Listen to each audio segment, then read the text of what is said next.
श्री गणेशाय नमो नमः। ओम विघ्नहर्ताय नमो नमः। वक्रतुंड गणेश देवाय नमो नमः। गणेश चौथ व्रत कथा में आज हम वैशाख मास के चौथ व्रत की कथा सुनेंगे। आप सभी गणेश भगवान की विधि विधान से पूजा कर लें, धूप दीप पंचोपचार से पूजन कर लें, धूप दीप दिखाएं, उन्हें फल चढ़ाएं और हाथ में अक्षत लेकर और पुष्प लेकर कथा सुनें। माँ पार्वती जी अपने पुत्र से पूछती हैं, हे पुत्र, वैशाख मास की संकटा चतुर्थी को कौन से गणेश स्वरूप की पूजा होती है? कौन से गणेश भगवान की हमें पूजा करनी चाहिए? पुत्र मुझे बताओ।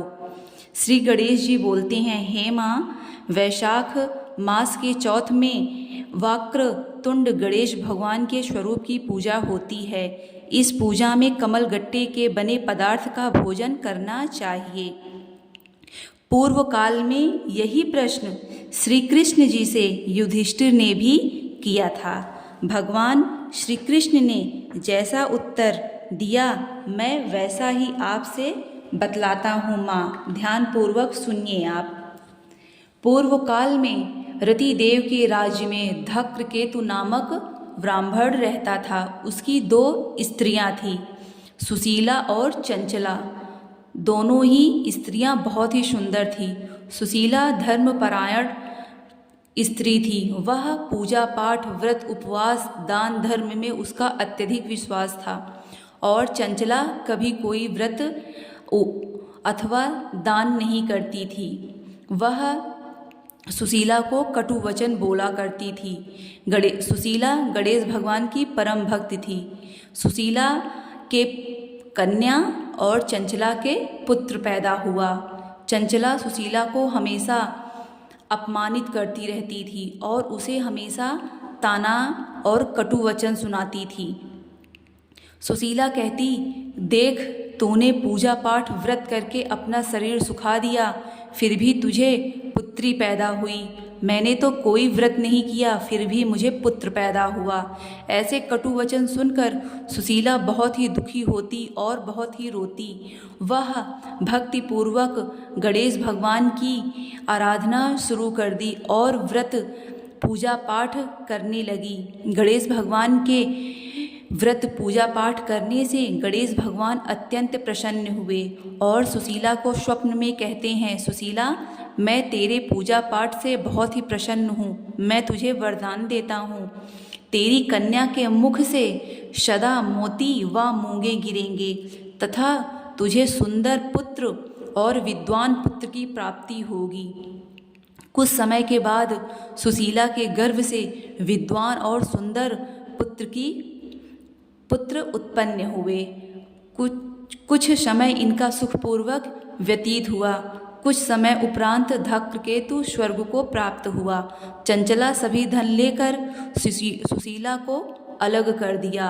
वह अपने पुत्र और पुत्री का पालन करने लगी। सुशीला पहले से भी अधिक धनवान हो गई। यह सब उसकी संपत्ति देखकर चंचला अत्यधिक जलन करने लगी और भी अधिक उससे ईर्ष्या करने लगी। एक दिन की बात है, सुशीला अंदर पूजा पाठ कर रही थी। चंचला ने मौका देख उसकी पुत्री को कुएं में डाल दिया। आवाज़ आते ही सुशीला बाहर देखी और वह विलाप करके रोने लगी। तुरंत ही गणेश भगवान जी ने उसकी कन्या की रक्षा की और उसकी पुत्री को कुएं से बाहर निकाला और बोले, बहन, तुम चिंता मत करो। ऐसा देख सुशीला भाव विभोर होकर गणेश भगवान के चरणों को पकड़कर रोने लगी और बोली, हे विघ्नहर्ता, जिसकी रक्षा आप करें उसका मनुष्य कुछ नहीं बिगाड़ सकता, उसके तो शत्रु भी मित्र हो जाते हैं। हे विघ्नहर्ता, हे गजानंद, आप अपने भक्तों की सदैव ऐसे ही रक्षा करते रहिए। तथास्तु करके गणेश भगवान अंतर ध्यान हो गए और सुशीला बहुत ही प्रसन्न हुई। गणेश भगवान के आशीर्वाद से चंचला भी उसकी परम मित्र बन गई। ऐसे ही उनका जीवन सुखपूर्वक व्यतीत होने लगा। अब तो चंचला भी गणेश भगवान की पूजा पाठ करने लगी और अपनी बहन सुशीला से क्षमा मांगी। अब दोनों बहनें साथ साथ गणेश भगवान का पूजन करके अपना जीवन व्यतीत करने लगी। माँ, पूर्व काल में जो वृत्तांत हुआ मैंने कह दिया।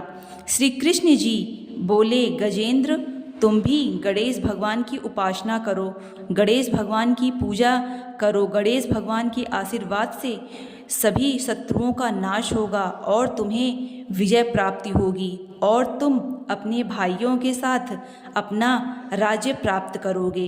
गणेश भगवान की जो सच्चे मन से पूजा करता है उसके सभी विघ्न दूर होते हैं। बोलो विघ्न हरताय नमो नमः। वैशाख मास की व्रत कथा सुनने मात्र से ही हमारे सहस्त्र पापों का नाश होता है।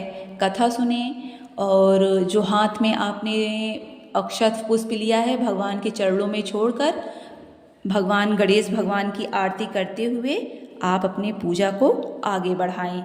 बोलिए विघ्नहर्ता भगवान की जय हो।